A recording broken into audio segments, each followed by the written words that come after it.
무정자증으로 진단을 받게 되는 경우는 대부분 정액검사에서 정자가 하나도 없을 때 무정자증으로 진단을 받게 되고요. 이 무정자증이 폐쇄성인지 비폐쇄성인지를 알아가는 검사들을 진행을 하게 됩니다. 무정자증의 경우 이제 추가적으로 혈액 검사에서 호르몬 검사를 해가지고 호르몬에 이상이 있는지 살펴보게 되고, 또한 유전자 검사를 통해서 유전자에 이상이 있는지, 그리고 음낭과 전립선 쪽 초음파를 해서 비뇨 생식기기에 문제가 있는지를 살펴보고요. 그리고 마지막으로는 보통 고안의 조직 검사를 해서 고안에서 정상적으로 정자의 형성이 되고 있는지 안 되고 있는지를 살펴보게 됩니다. 그 이후에 이제 치료의 과정이 선택이 되고요. 무정자증 중에서도 한 30에서 40%가 폐쇄성 무정자증이고 한 70에서 60%가 비폐쇄성 무정자증으로 알려져 있습니다.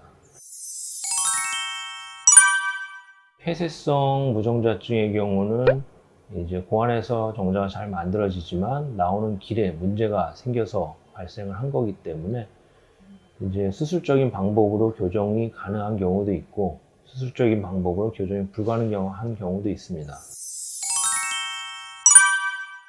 고안에서 정자가 만들어지면은 그게 부고안을 통해서 정관을 통해서 정낭을 지나서 밖으로 나가게 되는데, 대부분의 막히는 곳이 부고안이나 정관 쪽이 막히게 됩니다.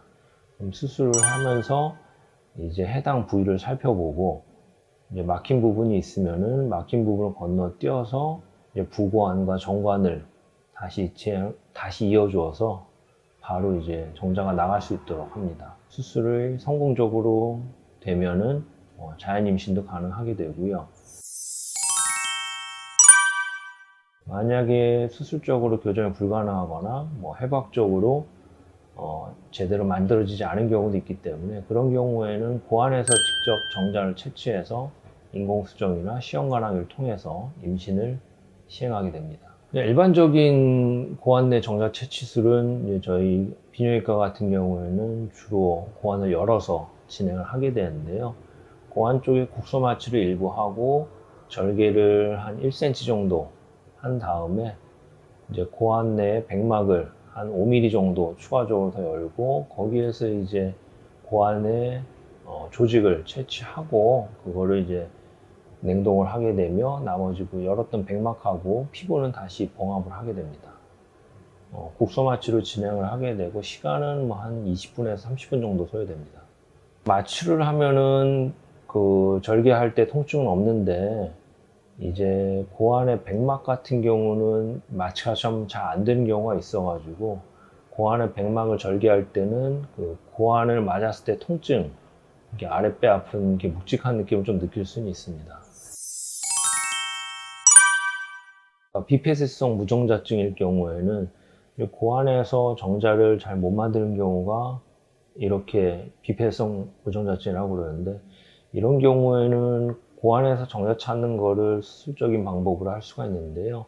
그 폐쇄성 무정자증 같이 일부만 열어서 하는 건 아니고 고안을 완전히 다 노출시키고 양쪽 고안을 횡으로 절개해서 고안 내의 세정관을 현미경을 통해서 살펴보게 됩니다. 일반적으로 세정관 같은 경우는 정자가 있는 부분은 하고 정자가 없는 부분하고 약간의 두께 차이가 있을 수가 있기 때문에 현미경을 보면서 정자가 있을 만한 부분을 채취해 가지고 연구실에서 정자가 있는지를 다시 한번 살펴보게 됩니다. 비폐쇄성 무정자증 같은 경우는 고안에서 정자 찾을 확률은 많이 잡아서 한 10% 정도 발견되고 있고요. 만약에 발견되는 경우에는 그 발견된 정자를 냉동을 해놓고 나중에 시험관하기를 시행하게 됩니다. 폐쇄성 부정자증 같은 경우에는 어떤 방식으로든 임신은 가능하다고 보고요. 비폐쇄성 같은 경우에는 이제 수술해서 정자를 찾을 확률이 한 10% 정도 매우 낮기 때문에 임신의 확률도 그만큼 낮아질 수밖에 없을 것 같습니다. 그리고 비폐쇄성 무정자일 경우 본인의 고안에서 정자를 찾지 못하는 경우에는 정자은행을 통해서 임신을 하는 경우도 있긴 합니다.